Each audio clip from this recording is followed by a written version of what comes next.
আসসালামু আলাইকুম। আমার চাচাই দেন বান্দরের লয়ে খেলা করতে আছে, বান্দরে ভয় দেখাইতে আছে। হ্যাঁ, বাদাম লয়েছে, বাদাম দে ওকে, বাদাম দে। হ্যাঁ, এই যে বান্দর, এটা ভুর। দোস্তরা কই? ওরে গাছ ঝুলাই কেমনে দেখো, ওই শালা। আসো আসো আসো আসো, মোবাইলটা নিয়ে ক্যামেরা করো।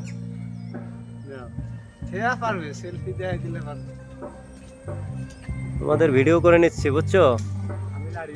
হ্যাঁ, মালয়েশিয়ার বান্দর। এই যে বাদাম দিছে তো, ওরা অনেকে।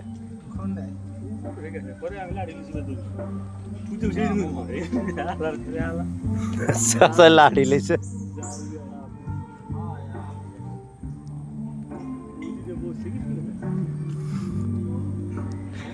বান্দর পিঠে লাড়ি লাড়ি লইছে।